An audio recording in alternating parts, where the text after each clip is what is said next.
tidak ada keberhasilan tentunya tanpa kebersatuan. Oleh karena itu, kami melihat 12 partai ini, Pak Muzani, adalah simbol dari rekonsiliasi. Agar kami bisa diberikan kesempatan untuk berkontestasi, untuk memperjuangkan harapan rakyat DKI. Saya kira memang ini ada indikasi, ada unsur mau menciptakan ada calon independen.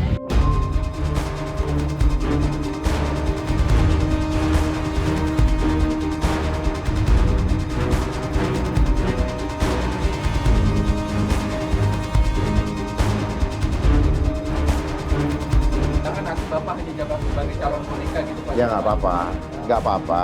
Apapun yang terjadi, sekali lagi tadi saya berpikirlah dan berimanlah bahwa segala sesuatu kehidupan kita Tuhan sudah menentukan.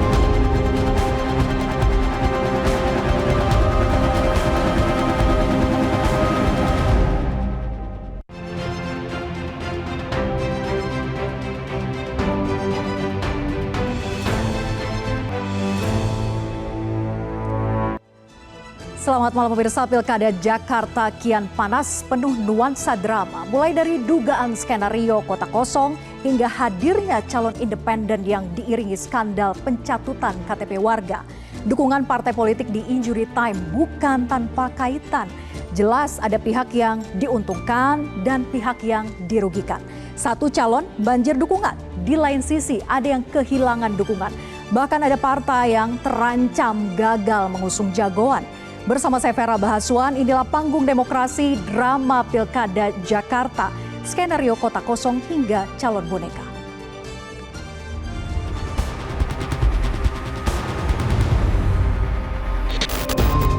Dinamika politik Pilkada Jakarta kian dinamis. Sore tadi, 12 partai politik yang tergabung dalam Koalisi Indonesia Maju atau KIMPLUS telah mengumumkan bakal pasangan Cagup dan Cawagup DKI Jakarta Ridwan Kamil Suswono. Dan tidak ada keberhasilan tentunya tanpa kebersatuan. Oleh karena itu, kami melihat 12 partai ini, Pak Muzani, adalah simbol dari rekonsiliasi. Sebelumnya, pertanyaan terkait siapa lawan tanding Ridwan Kamil untuk memperebutkan kursi Jakarta 1 juga jadi tanda tanya besar. Hingga akhirnya muncul Bacagup dan Bacawagup jalur perseorangan Dharma Pongrekun dan Kun Wardana yang sekaligus menggugurkan skenario calon tunggal lawan kota kosong di Pilkada Jakarta. Skenario kota kosong sebelumnya dinilai memang tidak dikehendaki oleh elit-elit Kim karena mempertimbangkan resiko yang dianggap terlalu besar. Dan dinamikanya juga akan kelihatan nanti apakah itu nanti kota kosong, tapi saya yakin nggak kota kosong. Akan tetapi lolosnya calon independen ini dianggap sekedar pelengkap dan dinilai telah diskenariokan agar seolah-olah Pilkada Jakarta tahun ini tampak demokratis. Saya kira memang ini ada indikasi, ada unsur mau menciptakan ada calon independen. Menanggapi hal itu, pasangan Dharma Pongrekun Kun Wardana mengaku pencalonan mereka pada Pilkada Jakarta bukan bagian dari settingan untuk membatalkan pasalon tunggal atau lawan kota kosong di Pilgub Jakarta. Dan kami bukanlah by design, kami bukanlah settingan, tidak. Dan tidak ada siapapun di belakang kami. Tak hanya itu, skandal dugaan pencatutan KTP warga untuk meraup dukungan juga mengiringi kemunculan duet Dharma Kun. Meski keduanya mengaku tak terlibat langsung dalam pengumpulan KTP warga Jakarta sebagai syarat dukungan. Jadi kami tidak terlibat langsung dalam pengumpulan data pendukung. Buat yang memang bukan pendukung kami akan tersaring dengan sendirinya. Di sisi lain, mantan Gubernur DKI Jakarta Anies Baswedan bakal gigit jari. Pasalnya tiket untuk maju sebagai bakal calon gubernur di Pilkada Jakarta bisa dipastikan gagal didapat usai PKB di injury time resmi memantapkan sikap untuk ikut bergabung bersama KIMPLUS mendukung Ridwan Kamil di Pilkada Jakarta. Kita sudah pastikan PKB bersama Gerindra dan siapa calon yang diusung kita juga mengetahui, karena itu saya pikir sudah jelas dan final PKB bersama Gerindra di Pilkada DKI. Keputusan PKB itu tak hanya mematahkan asa Anies Baswedan. Seiring dengan itu, upaya PDI Perjuangan untuk ikut dalam kontestasi pilkada juga terancam gagal total. Pasalnya, PDIP tidak memiliki cukup kursi di DPRD DKI Jakarta untuk mengusung pasangan calon sendiri. Saya suka ngomong pada diri saya sendiri, kasihan deh PDI Perjuangan. dikungkung, ditelikung, tinggal sendirian gitu. Wah, yang lain apa namanya? Kim Plus. Lantas akan seperti apa kontestasi Pilkada Jakarta nanti? Akankah duet Darmakun menempuh jalan mulus hingga tanggal pendaftaran nanti di tengah ganjalan dugaan pencatutan KTP warga? Dan mampukah calon independen berdaya melawan duet Ridwan Kamil Suswono dengan dukungan koalisi besarnya? Dan untuk mengulasnya sudah hadir di studio Metro TV ada Ketua DPD Partai Gerindra Jakarta Ahmad Rizal Patria. Selamat malam Bang Riza. Selamat malam. Kemudian juga ada Sekretaris Des Pilkada PKB Zainul Munasihin. Selamat malam Kang Zainul. Selamat malam Mbak Fira. Kemudian pengamat politik sekaligus Direktur Lingkar Madani Ray Rangkuti. Selamat malam Bang Ray. Malam. Dan juga hadir lewat sambungan Zoom Guntur Romli, politisi PDIP, anggota Bawaslu DKI Jakarta Beni Sabdo, dan Ketua Tim Pemenangan Paslon Independen Darmakun Iksan Tualeka. Selamat malam Bapak-Bapak, terima kasih sudah hadir di Metro TV dan juga bergabung melalui sambungan Zoom. Saya langsung saja untuk memulai diskusi ke Bang Riza dulu pastinya. Bang Riza, RK Suswono baru saja resmi dideklarasikan. Pertanyaannya kemudian adalah mengapa Suswono dari sekian nama mentereng yang sejauh ini muncul di survei? Iya kan setiap partai memang ingin kader terbaiknya tampil dalam kontestasi tidak hanya di Pilpres tapi juga Pilkada ya di provinsi, kabupaten, kota. Begitu juga di Jakarta. Terlebih satu provinsi yang prestisius lah saya kira. Dan Kim sudah bersepakat sejak awal mengusung Bang Emil ya, Bang Ridwan Kamil di Jakarta sebagai calon gubernur DKJ. Kemudian kita sedang mencari nama sosok terbaik untuk wakil gubernur. Setiap partai memang mengusung beberapa nama lah ya, dipersilahkan. Bahkan siapa saja di luar nama yang diusung partai juga boleh. Kim tentu mencari yang terbaik. Dan kami mendapatkan dukungan dari partai-partai di luar Kim. Seperti PKS, Nasdem, PKB, dan lain-lain. Karena memang PKS ini di Jakarta menjadi pemenang pemilu dengan 18 kursi. Tentu ini satu kepantasan dan penghargaan ya buat PKS untuk dapat diberi kesempatan sebagai duduk menjadi bagian pasangan calon. Kepantasan dan penghargaan atau memang syarat yang diminta oleh PKS? Tidak ada syarat yang diminta. Setiap partai memang ingin apakah sebagai kepala atau wakil kepala, termasuk PKS tentunya. PDIP juga ingin, Gerindra juga ingin, Demokrat, PAN, semualah. Semua partai yang ada di parlemen maupun tidak di parlemen tentu ingin, siapa saja, orang-orang non partai juga ingin. Tapi hanya PKS yang pantas? Iya, menurut hemat kami untuk konsultasi di Jakarta ya, menurut kami yang terbaik memang partai PKS. Dia partai kader yang militan, memiliki jaringan yang kuat, sudah yang kedua kali nih sebagai pemenang Pileg di Jakarta. Dan saya kira juga dia merupakan bagian daripada partai di luar Kim, dari Kim sendiri sudah mengusung Bang Ridwan Kamil. Saya kira ini satu pasangan yang serasi cocok. Ya. PKS memang punya bargaining power yang bagus karena menang di Pileg Jakarta begitu. Tapi bagaimana nasib partai lain yang sudah lama bergabung dengan Kim sejak awal, Bang Riza? Apa tidak ada kecemburuan di situ? Iya, tidak ada kecemburuan. Kami kan bagi kita ini kan, sekalipun setiap partai ingin kader terbaiknya tampil, tapi kan pada akhirnya kita harus realistis. Kader partai mana di antara partai berkoalisi yang terbaik yang bisa memenangkan pasangan calon, kira-kira begitu.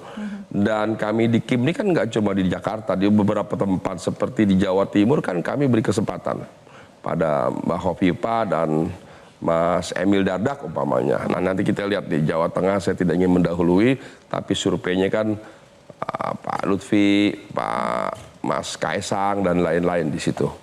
Kemudian juga nanti di Banten dan di daerah-daerah lain, saya kira di Sumut ada Mas Bobi dan sebagainya. Jadi saya kira Kim ingin menang dalam pilkada. Untuk itu kita ingin kader terbaik. Jadi tidak memaksakan ya satu Bang Riza, partai. Kim Plus ini kan sapu bersih ya, mengantongi 12 partai politik yang ada di dalamnya. Nah, apakah memang ini bagian dari strategi untuk memenangkan pertandingan secara mutlak di awal? Ya kalau dibilang strategi, semua partai memang ingin menang, ya, tidak hanya di Jakarta, dari Aceh sampai Papua ingin menang. Berbagai cara dilakukan sejauh memang sesuai dengan peraturan perundang-undangan, itu boleh dilakukan. Jadi kadang-kadang kan begini, dalam pilkada itu kadang-kadang setiap pasangan itu kalau dia ingin menang, dia berusaha bagaimana umpamanya pasangan calon hanya 2 pasang gitu. Kadang-kadang nih konsultan-konsultan menyarankan kalau ingin menang pasangan calon A dan B ini mungkin 3 pasang calon atau 4 dan sebagainya. Berbagai cara lah. Belakangan memang di setiap pilkada kecenderungan melawan kota kosong memang tinggi. Ya. Kalau kita lihat, nanti bisa dilihat datanya. Sekalipun idealnya memang tidak harus kota kosong, sekalipun itu diperbolehkan secara undang-undang. Tapi di Jakarta sendiri kan, mohon maaf ya, kami kan tidak bisa mengintervensi, mengatur partai-partai politik. Mereka mau bergabung, tidak bergabung, itu hak partai politik. Oke, tidak mengatur-ngatur, tergantung dari partai politiknya. Ya, partai politik kan punya kemandirian, punya kedaulatan, punya kewenangan, mau gabung atau tidak. Karena faktanya dari 545, partai-partai itu kami dengan Nasdem di satu daerah, kami dengan PKS, kami dengan PDIP, begitu juga sebaliknya dengan Golkar, Demokrat. Ya. Jadi tidak selalu bersama. Kadang-kadang Kim juga bahkan berkompetisi di daerah lain. Gitu. Oke, jadi tidak mengatur-ngatur, dan yang terakhir bergabung adalah PKB begitu ya. Saya ingin tanyakan ke PKB nih. PKB, kenapa akhirnya di detik-detik akhir jelang deklarasi bergabung dengan Kim, yang akhirnya jadi Kim plus ini ya. Nah, sebelumnya kan kita tahu bahwa banyak sekali kode-kode yang dilakukan oleh PDIP untuk mengajak PKB untuk membentuk poros ketiga, tapi akhirnya berlabuhnya ke Kim plus. Kenapa? Alasannya? Mbak Vera, kita di PKB itu kalau menentukan calon kepala daerah itu kan ada banyak kriteria ya. Ada soal kapasitas, kapabilitas, elektabilitas, ketercukupan dalam partai pengusung, dan komitmen untuk membesarkan PKB. Dari 5 kriteria itu, kita lihat ini kira-kira apakah pasangan yang muncul, yang mendaftar di PKB atau hasil penjaringan PKB itu memenuhi nggak 5 kriteria itu gitu. Kenapa? Karena PKB di DKI itu hanya 10 kursi Mbak Vera, nggak akan bisa ngusung sendiri. Maka ketercukupan dalam koalisi itu untuk bisa mengusung dan berlayar itu menjadi prasyarat utama kita gitu. Nah, ketika kemarin ada dinamika misalnya kemudian PKS memutuskan bergabung dengan Gerindra, dengan Kim, ya kan, kemudian Nasdem yang awalnya sangat tegas mendukung Mas Anies, kemudian juga berbelok arah gitu, maka bagi kami PKB tentu akan melihat secara realistis dengan 10 kursi ini PKB mau ikut pilkada atau enggak gitu. Akhirnya kemudian kita memutuskan untuk bergabung dengan Gerindra, mendukung Ridwan Kamil dan Suswono. Saya kira itu dinamika. Tapi ini bentuk dari hasil pertemuan antara Caimin dan Pak Prabowo pada 8 Agustus tidak? Ya, itu bagian dari pembicaraan itu. Bagian Jadi dari memang di pembicaraan situ sudah itu dibahas sebetulnya. Bagaimana PKB untuk bergabung dengan Kim walaupun plus. mungkin tidak secara spesifik ya, tapi kan ketika Pak Prabowo selesai ditetapkan sebagai presiden terpilih di KPU dan berkunjung ke kantor DPP PKB kan sudah berkomitmen untuk mengajak PKB bersama-sama, termasuk dalam pilkada. Jadi clue-nya sudah kita dapat gitu. Tinggal kemudian kita mengeksekusinya di masing-masing pilkada di provinsi maupun kabupaten kota. Dan di DKI kita bersama dengan Gerindra. Di tempat lain mungkin kita tidak bersama. Itu biasa menurut saya. Itu dinamika pilkada di masing-masing daerah itu betul-betul sangat dinamis. Oke, dinamika yang dialami oleh PKB pun juga sempat bergesekan dengan PBNU begitu ya. Nah, ini sempat memanas, tapi kemudian setelah PKB yang akhirnya bergabung dengan Kim plus itu seolah sirna.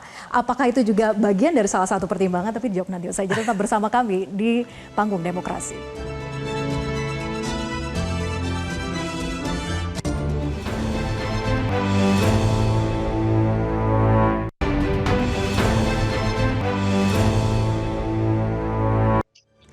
Kita lanjutkan diskusi. Jadi Kang Zainal, gesekan antara PKB dan juga PBNU seolah sirna setelah PKB ini mendukung Kim plus. Nah, apakah sebetulnya ada kaitannya antara gesekan yang sebelumnya pernah terjadi dengan PBNU dengan akhirnya PKB masuk ke Kim plus? Tidak ada sebetulnya, nggak ada hubungannya. Ini tidak ada kaitan keputusan ini soal murni itu. Dinamika peta koalisi di pilkada. Kalau soal yang dinamika di PBNU itu kan soal lain ya. Tapi kalau soal kenapa kita memilih RK dan juga Suswono dalam konteks Pilkada DKI itu betul-betul karena pertimbangan bahwa potensi kemenangan itu ada di RK Suswono dan bukan PKB. posisi Caimin yang terancam? Oh bukan, nggak ada hubungannya. Insya Allah Caimin aman kok posisinya. Oke, insya Allah Caimin aman. Ya. Saya ke Bang Rey, dengan adanya RK Suswono dan ini tentu mengejutkan kita juga begitu ya, nama Suswono belum pernah muncul di survei sebelumnya. Nah, kenapa Suswono ini sebetulnya bisa menjadi titik temu antara sekian banyak parpol yang bergabung dalam Kim Plus? Ya ini menarik karena nama Suswono dengan sekaligus menghilangkan nama Kaisang. Karena selama ini kan yang terdengar itu RK dipasangkan dengan Kaisang kan. Ya. Dan Kaisang entah siapa yang memasang, tiba-tiba ketika RK misalnya mengatakan saya siap ke Jakarta, hari yang sama kayak sorenya gitu bermunculan tuh spanduk yang mendukung Kaisang untuk maju di Pilkada Jakarta gitu. Jadi oleh karena itu banyak orang berpendapat Kaisang adalah calon yang akan dipasangkan dengan RK sampai kemudian Ketua Umum Golkar saat itu Pak Erlangga Hartarto menyebut inisial S gitu. Nah mungkin banyak orang masih tetap tidak menduga bahwa S itu akan merujuk ke Suswono gitu ya. Sang pisang juga bisa sih. Makanya masih tetap ada keyakinan bahwa itu adalah Kaisang gitu ya. Sampai kemudian dalam bacaan saya ya, dalam kronologi yang saya lihat gitu, Pak Zulhas juga mengatakan yang sama, tapi bahkan Pak Zulhas mengatakan kalau PAN sih pinginnya Kaisang itu di Jawa Tengah aja gitu kira-kira ya, tapi di Jakarta juga boleh gitu ya kan. Nah itu mulai makin menguat, ini siapa? Dan setelah itu Pak Erlangga menyatakan mundur dari jabatan Ketua Umum. Nah apakah ada hubungannya dengan S atau tidak kita nggak tahu gitu. Sampai kemudian ya hari ini kita lihat udah dilantik atau udah diresmikan, udah deklarasikan Ridwan Kamil dengan Suswono gitu. Nah pertanyaannya seperti yang Anda tanyakan tadi ke Bung Riza, kenapa Suswono gitu?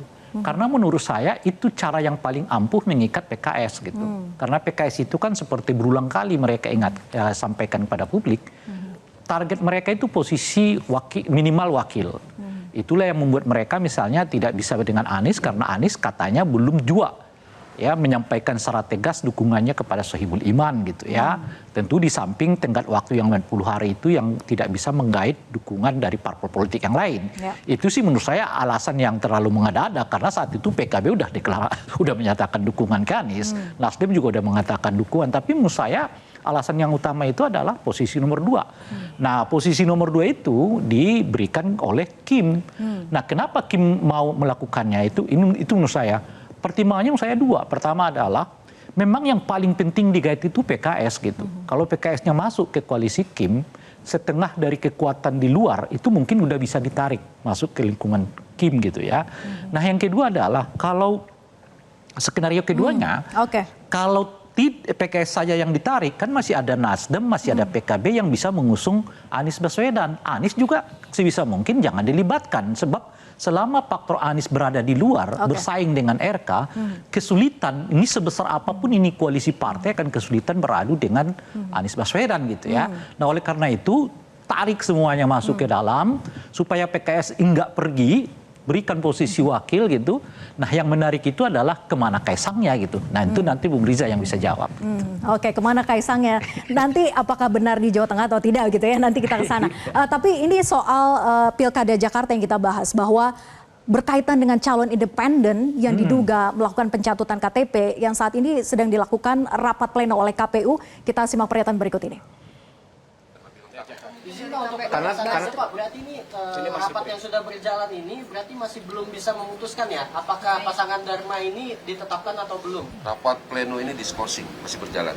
Masih berjalan. Karena dari pihak Dharma kan mengatakan sudah di atas 600.000 meskipun yang sudah terverifikasi dan itu sudah cukup untuk. Kita tunggu saja dulu. Kita tunggu, ini kan rapat di break sampai dengan pukul 11 kita membuka diri, poinnya itu membuka diri kepada masyarakat DKI untuk kalau menyampaikan nama-nama yang mungkin diduga tercantum dalam dukungan. Tapi Pak, kalau masih belum selesai sampai sekarang?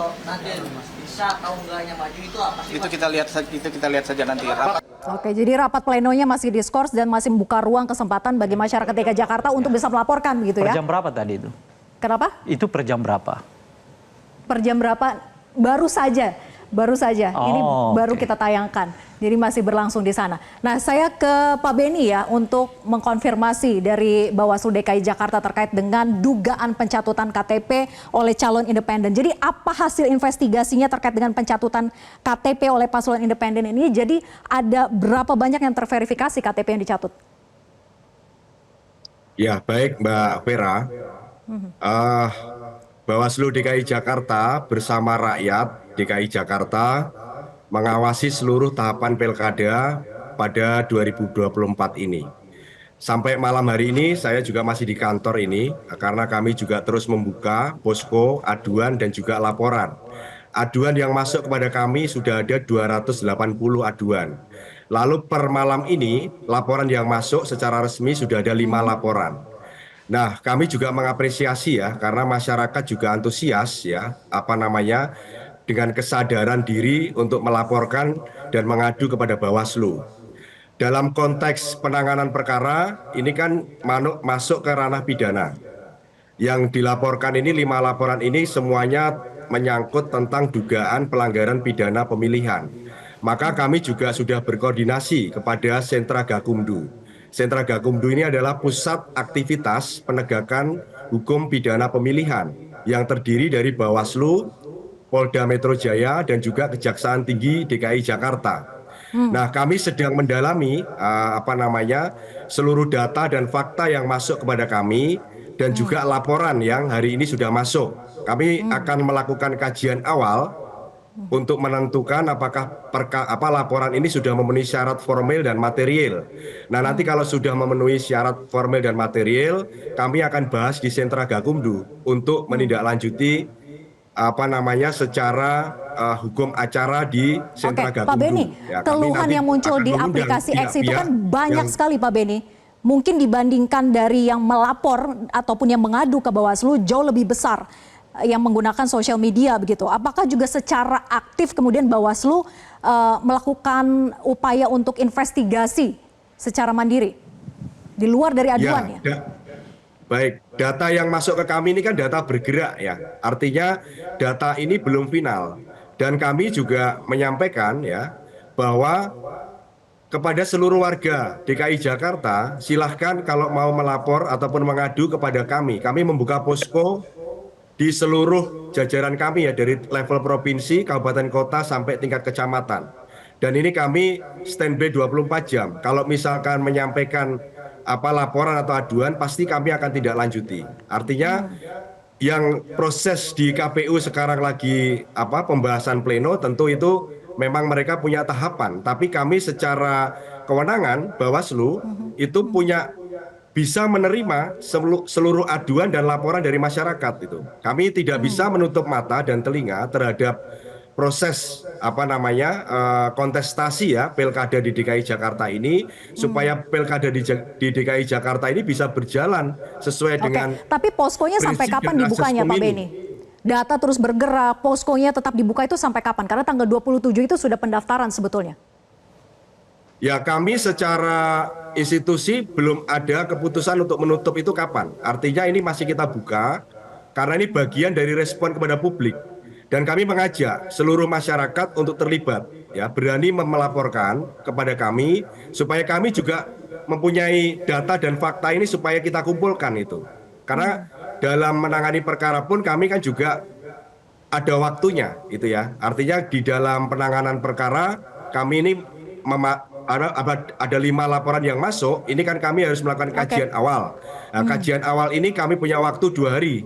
Nah, nanti setelah 2 hari kita akan tentukan lebih lanjut. Artinya kita bisa memanggil pihak-pihak ya, baik itu pelapor, saksi dan juga para terlapor. Oke, proses verifikasi secara faktual di lapangan itu kan sebetulnya menjadi kunci ya. Bagaimana peran Bawaslu juga untuk mengawasi apakah KPU benar-benar melakukan cek and recheck satu persatu dari rumah ke rumah, benar atau tidak si A, si B ini mendukung gitu calon independen ini. Apakah peran itu juga sudah dilakukan oleh Bawaslu dan bagaimana rekomendasi akhirnya yang disampaikan ke KPU hari ini? Kalau selama proses pengawasan, kami tentu melakukan pengawasan itu secara melekat. Tapi perlu diketahui oleh publik juga bahwa personil Bawaslu ini kan terbatas. kami punya personil di tingkat provinsi 7 orang. Di kabupaten kota itu 5 orang, di kecamatan 3 orang, dan di kelurahan cuma 1 orang. Ini berbeda dengan KPU melakukan verifikasi faktual itu kan mereka bisa merekrut puluhan ribu orang ya. Artinya personel kami ini terbatas. Tapi dalam proses pengawasan kami, memang kami dapati itu misalkan contoh ya, orang yang misalkan Pak Cahyokumolo itu kan sudah meninggal, itu masih masuk dicatut sebagai pendukung. Lalu misalkan ada staf atau pengawas kami ya di tingkat kecamatan, di tingkat kelurahan itu juga dicatut. Tapi ini sudah kami berikan saran perbaikan waktu proses di sebelum penetapan syarat dukungan minimal sebelumnya itu. Nah, kalau misalkan itu ada yang lewat, tentu kami juga mengajak masyarakat itu ya, karena kita juga tidak bisa meng-take over semuanya, karena keterbatasan personil. Ini yang perlu juga kami sampaikan kepada publik. Tapi pengawasan Bawaslu itu sudah optimal ya. Pak Benny, singkat saja. Jadi apakah bisa Bawaslu membatalkan calon independen dengan hasil pembuktian bahwa banyak terjadi pencatutan KTP? Apakah hanya melihatnya dengan pendekatan kuantitatif atau kualitatif? Tentu kalau kita melihat dari sisi kualitatif, kita kan juga melihatnya bagaimana kita menegakkan aturan ini ya. Artinya proses pencalonan ini juga harus dilakukan secara jujur dan adil. Artinya Bawaslu juga terus ya, artinya tidak akan berhenti bahwa nanti pada akhirnya kalau yang menetapkan ini kan di KPU ya. Artinya kami tidak punya kewenangan dalam hal penetapan.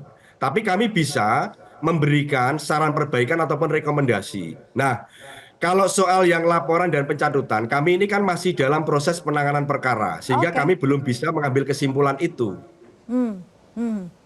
Tapi secara prinsip bahwa kualitas demokrasi di DKI Jakarta sebagai barometer politik nasional, tentu kami punya kepentingan yang sama ya terhadap seluruh kritik publik atau yang muncul di ruang publik hari ini. Karena Bawaslu bersama rakyat akan mengawasi seluruh proses tahapan pemilihan pilkada di Jakarta ini. Saya tanyakan ke tim pemenangan calon independen Darmakun, Bang Ihsan, tadi Anda mendengar pernyataan dari Bawaslu bahwa saat ini masih berproses, masih diinvestigasi begitu ya. Anda optimis tidak calon jagoan Anda ini benar-benar bisa lolos dengan smooth sampai dengan pendaftaran nanti? Ya, selamat malam. Tentu saja optimis ya, karena kalau kita melihat angka-angka yang disampaikan dari Bawaslu tadi, 300, kemudian ada lagi tambahan 5 malam ini, tentu masih di bawah 400 ya, yang kemudian menyanggah atau merasa bahwa mereka dicatut. Itu masih totalnya masih di bawah 1% ya dari total dukungan yang sudah kami serahkan dan dinyatakan memenuhi syarat oleh KPU sebelumnya. Jadi saya kira masih optimis karena masih jauh dari dukungan yang sudah kami serahkan. Oke, Bang Ihsan, Pak Dharma itu kan mengatakan begini, mengaku tidak ikut-ikut galang KTP, ada relawan yang bekerja mengumpulkan. Nah, Anda kan sebagai salah satu tim relawan begitu ya, bahkan tim pemenangan, tentu bisa menjelaskan bagaimana sebetulnya proses dan cara pengumpulan KTP yang bisa dihimpun segitu banyaknya dalam waktu yang cukup singkat ya, beberapa bulan saja, beda dengan cerita Ahok dulu bahkan. Ya, jadi sebenarnya polemik yang kita diskusikan malam ini sebenarnya sudah kami prediksi sejak awal. Karena kami melihat bahwa sekalipun calon independen ini dimungkinkan oleh konstitusi, tapi secara realitis itu kurang masuk akal begitu. Kenapa tidak? Kita itu cuma diberikan tenggat waktu hanya kurang dari 3 bulan untuk mengumpulkan KTP 7,5% yang nilainya atau totalnya hampir 600.000 lebih. Dan kemudian kita juga diberikan tenggat waktu kurang dari 5 hari atau 4 hari dari tanggal 8 sampai tanggal 12 untuk menguploadnya ke sistem Silon. Jadi sebenarnya di awal telah terjadi perdebatan ini antara kami, Bawaslu juga sering kali ada dalam pertemuan kita dengan KPU, kita sudah menganggap bahwa ini sudah tidak mungkin. Tapi karena kita ingin tetap ada dan berkontestasi, kita kemudian memanfaatkan media sosial untuk menghimpun dukungan. Jadi dari berbagai media sosial itu orang kemudian menyampaikan dukungan ke kami kemudian menindaklanjuti agar mereka secara sporadis untuk bisa mengumpulkan KTP di lingkungan mereka. Jadi hanya sosial media tidak melakukan pertemuan sama sekali dengan masyarakat antara Dharma Pongrekun dengan juga Kun Wardana ya, kepada masyarakat tidak ada? Tentu ada juga berbagai pertemuan, terutama dengan relawan-relawan kita yang menjadi katalisator. Jadi kita sebenarnya memanfaatkan media sosial sehingga kita ini di tim itu sebagai katalisator untuk mengumpulkan dukungan dari masyarakat yang diantaranya datang juga secara gelondongan. Misalnya ada yang datang bawa 500 surat dukungan dan KTP, ada yang datang bawa 1000, ada bahkan datang bawa 2000 dan ada yang lebih banyak lagi. Nah, dukungan-dukungan itu kemudian oleh tim di kantor pemenangan kita pilah berdasarkan kelurahan, kecamatan, lalu kemudian itu kita upload. Kita sebenarnya kalau dimungkinkan atau diberikan ruang dan waktu yang cukup untuk melakukan verifikasi internal, kemungkinan ini tidak terjadi. Tapi karena kita seperti dikondisikan oleh waktu, kita harus mengupload sebanyak mungkin sesuai dengan jumlah minimal yang bisa kita serahkan, lebih dari 600.000 itu. Dan kita tahu juga bahwa KPU itu punya mekanisme verifikasi administrasi dan faktual. Atau dan verifikasi faktual, dan kita berharap bahwa verifikasi yang dilakukan oleh KPU itulah yang kemudian dengan sendirinya akan memilah mana saja data atau dukungan yang bisa dipinggirkan karena memang tidak memenuhi syarat dan mana saja yang memenuhi syarat. Dan faktanya kita tahu kemudian KPU sudah melakukan verifikasi administratif tadi, kemudian sudah melakukan verifikasi faktual. Dan poskonya sekarang masih dibuka, Bang Ihsan. Kita masih menunggu juga proses pleno yang berlangsung antara KPU dan juga Bawaslu. Terima kasih Pak Beni sudah bergabung bersama kami di Panggung Demokrasi, dan nanti kita akan lanjutkan lagi diskusi dengan Bang Ihsan. Saya ingin ke Bang Riza nanti usai jeda untuk menanggapi.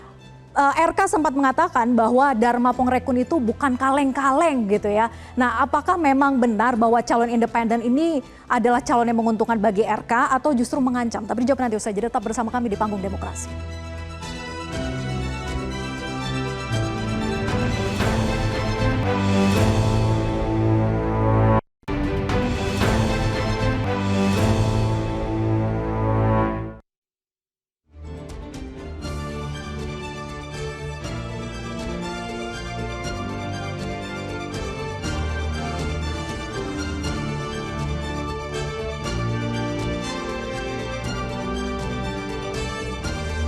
Tadi kita sudah lihat pernyataan dari Ridwan Kamil begitu ya, bahwa mengatakan Pak Dharma Pongrekun itu bukan kaleng-kaleng, jenderal bintang 3 dan sebagainya.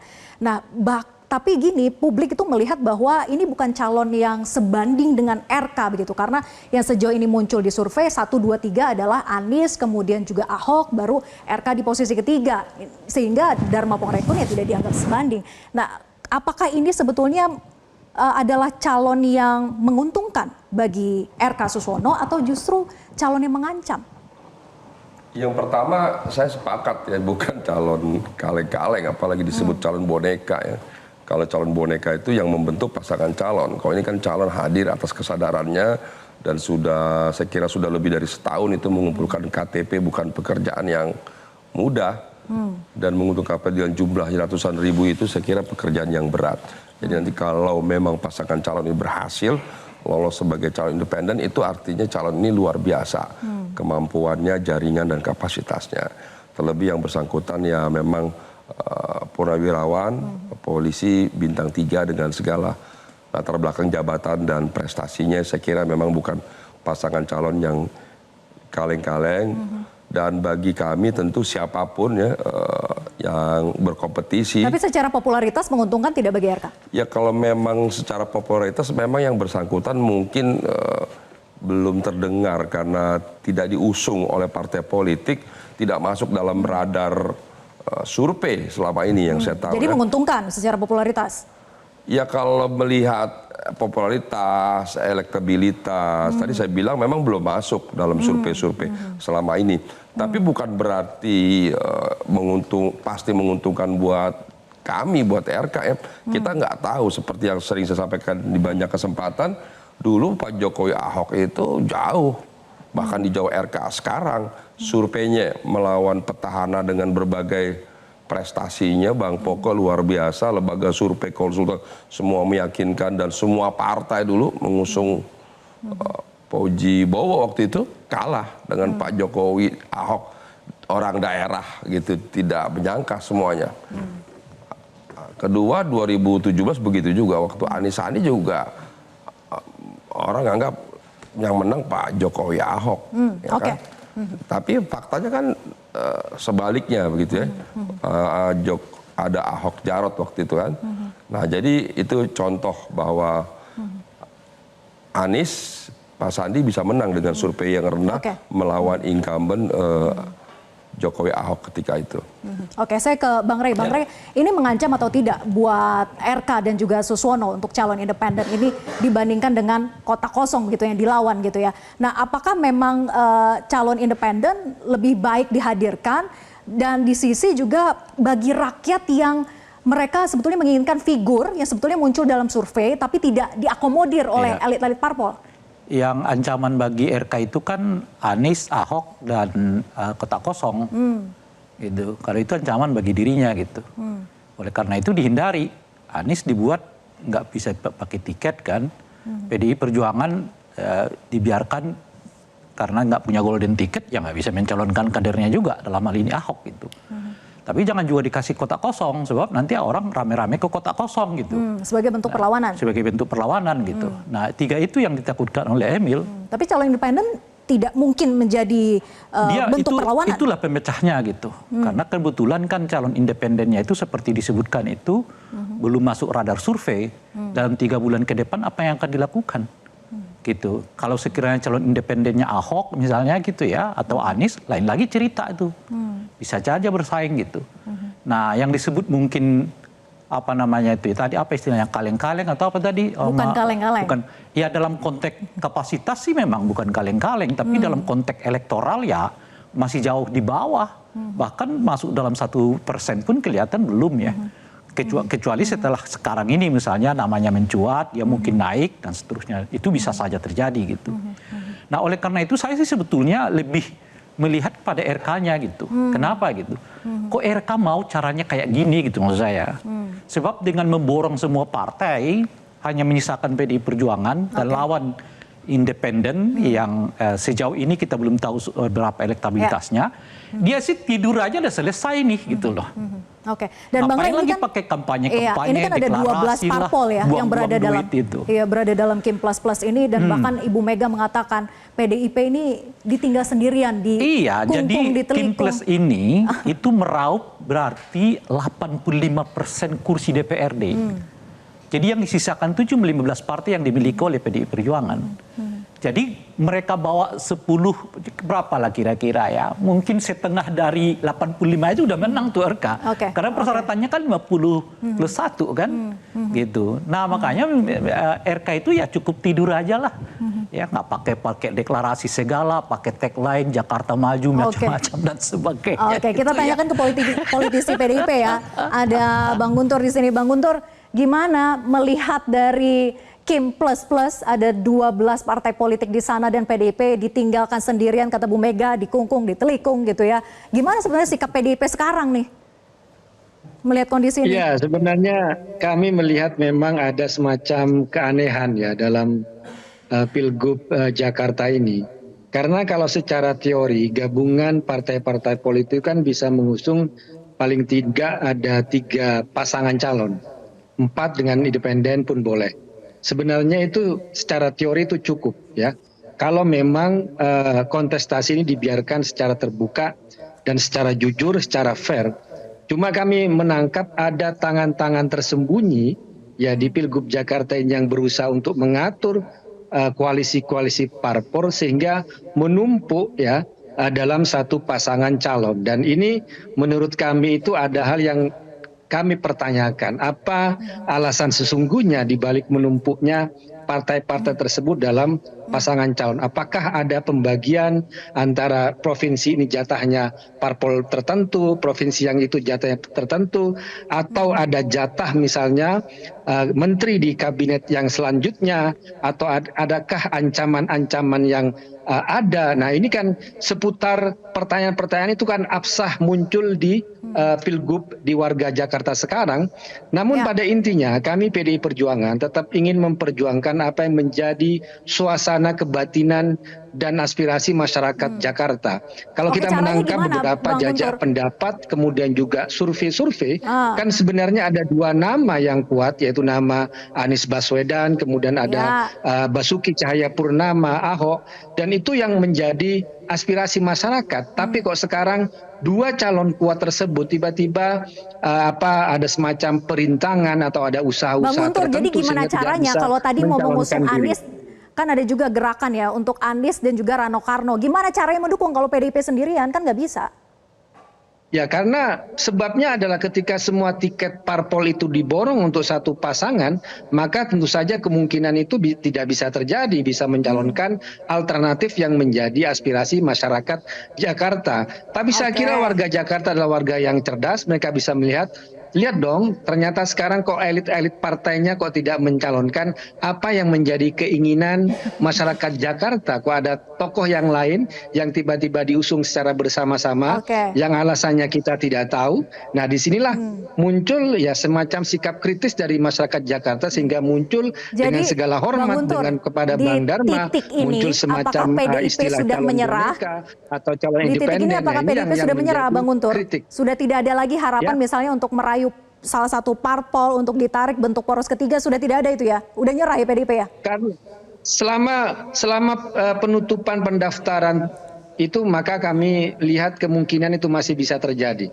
Masih bisa terjadi, ada partai yang dirayu sekarang? Agustus masih ada. Ada partai yang dirayu? Kami terus melakukan komunikasi, Mbak. Kami melakukan terus komunikasi dengan partai-partai yang bisa kami ajak kerjasama untuk mengusung apa yang menjadi harapan warga Jakarta. Ya kalau kita lihat Anies punya warisan di sini, Ahok katanya juga udah punya solid, warisan Bang di sini. Siapa partainya yang lagi dirayu? Ya, apapun partainya ya yang memang punya tertarik dengan komunikasi kami ya, kita akan ajak, karena segala kemungkinan masih bisa terjadi ya, bisa Nasdem, bisa PKB, bisa partai yang lain ya, mau kita ajak ya. Cuma ya kami kalau mintanya ke kami menteri di kabinet tentu saja kami tidak punya, tapi kalau mintanya ingin sama-sama mengabdi melayani warga Jakarta, ayo kita bersama-sama, itu yang bisa kami sampaikan. Oke, nanti saya tanya ke Bang Rem, apakah masih ada waktu untuk PDIP bisa bentuk poros ketiga? Tapi usai jeda tetap bersama kami di Panggung Demokrasi.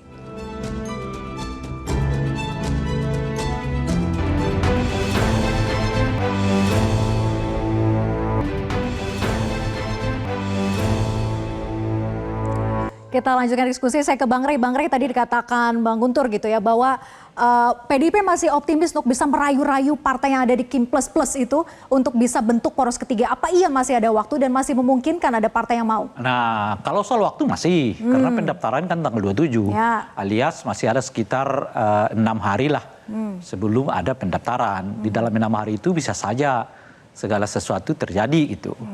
Tapi masih mungkinkah? Nah ini kemungkinannya mungkin di bawah 50%, alias sulit. Kecuali mungkin dalam ada perubahan politik yang dahsyat. Misalnya tiba-tiba PKB kok merasa masih terus diganggu nih gitu loh. Nah supaya meningkatkan daya tawarnya ke si pengganggu, ya saya keluar nih dari koalisi. Nanti saya masuk dengan PDI Perjuangan. Gitu. Nah itu bisa juga pola-pola mungkin tidak itu terjadi. Saya langsung lempar ke Kang Zainul. Mungkin tidak ada gangguan semacam itu lagi. Per hari ini sepertinya sudah final. Oh, udah final. Sudah final ya, kita ke per hari ini. Ya kan per hari ini. Iya makanya per hari ini. Tapi bahwa keputusan itu sudah diambil oleh DPP PKB dan sudah final kita ke RK Suswono. Cuman begini Mbak Vera, saya juga ingin menyampaikan kepada Bang Guntur bahwa nggak perlu terlalu sensi lah soal kotak kosong ya. Kenapa? Karena fenomena kotak kosong itu tidak hanya ada di DKI, di pilkada kabupaten kota juga banyak fenomena kotak kosong. Dan pelakunya salah satu juga para petahana-petahana PDIP juga banyak juga melakukan hal yang serupa, inginnya partai diborong semuanya gitu. Jadi menurut saya kotak kosong itu adalah bagian dari konsekuensi ketika misalnya dalam pilkada itu penentu untuk berlayar itu adalah partai politik. Padahal kita juga ada independen kan. Bagi mereka yang tidak ingin ada kotak kosong, sudah disiapkan jalur independen. Itulah jalur untuk mereka yang tidak puas dengan apa yang diusung oleh partai politik. Jadi saya kira sah-sah saja, wajar-wajar saja gitu. Bang Riza, tadi dikatakan bahwa masih ada keinginan untuk merayu-rayu partai yang ada di Kim Plus Plus. Jadi mungkin nggak itu terjadi? Apakah ini memang sudah diikat erat-erat, Kim Plus Plus tidak akan renggang sama sekali, tidak ada yang keluar? Iya, silakan ya partai-partai lain ingin membangun satu koalisi baru, itu sah saja ya. Waktunya memang ada. Kan tinggal PDIP sendirian nih? Ya, tinggal PDIP sendiri mau mencoba mencari teman. Saya kira nggak bisa kita larang, itu halal dan sah. Namun demikian kami meyakini bahwa Kim dengan Kim Plus ini sudah solid. Apalagi tadi kami sudah mendeklarasikan ada 12 partai politik di Dewan dan di luar Dewan. Kemudian juga semakin solid, semakin yakin, dan insya Allah nanti pada waktunya tanggal 27 November kita akan memenangkan pilkada di Jakarta. Solid dan yakin. Singkat saja sedikit, Bang Rey, bagaimana ke depannya? Apakah perlu diatur? Tadi dikatakan bahwa di daerah pun sebetulnya terjadi lawan kotak kosong yang namanya koalisi gemuk. Perlukah nanti diatur sebetulnya bahwa partai politik mengusung itu bergabung dalam suatu koalisi tidak boleh terlalu banyak atau dibatasi jumlahnya? Iya bisa saja, tetapi menurut saya sih kita terlalu banyak aturan juga. Undang-undang pemilu kita itu tebalnya bisa lebih dari segini nih. Saya kira itu undang-undang paling tebal di Indonesia. Tapi nggak kejadiannya begini-begini. Ini yang saya sebut yang paling penting itu pucuk pimpinan kita secara nasional, Pak Jokowi. Nah, kita mengalami sebuah pilpres yang sangat buruk. Nah, sekarang juga Pak Jokowi kesan saya ya akan mewarisi sebuah pilkada yang sangat buruk. Apa pilkada yang buruk itu? Ditandai dengan dua hal. Meningkatnya dinasti politik, dan yang kedua adalah meningkatnya kotak kosong di banyak daerah. Yang boleh jadi ini menjadi rekod ya sepanjang pelaksanaan pilkada kita. Jadi apa yang terjadi di pilkada Jakarta hanya akuarium saja begitu ya? Jadi sebetulnya tanggung jawab Pak Jokowi sebelum berakhir ini adalah memastikan bahwa pilkada 2024 ini betul-betul dengan standar moral demokrasi yang kita harapkan. Gitu. Itu yang kita harapkan bersama. Terima kasih Bang Rey, kemudian juga Kang Zainul dan juga Bang Riza, dan semua narasumber sudah hadir maupun juga bergabung melalui Zoom. Terima kasih, saya Vera Baswan pamit undur diri. Terima kasih atas kebersamaan Anda. Sampai jumpa.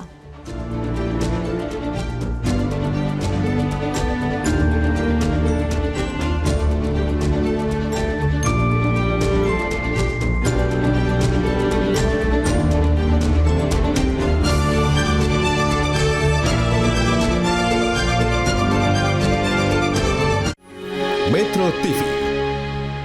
Jelajahi cara baru mendapatkan informasi. Download Metro TV Extend sekarang.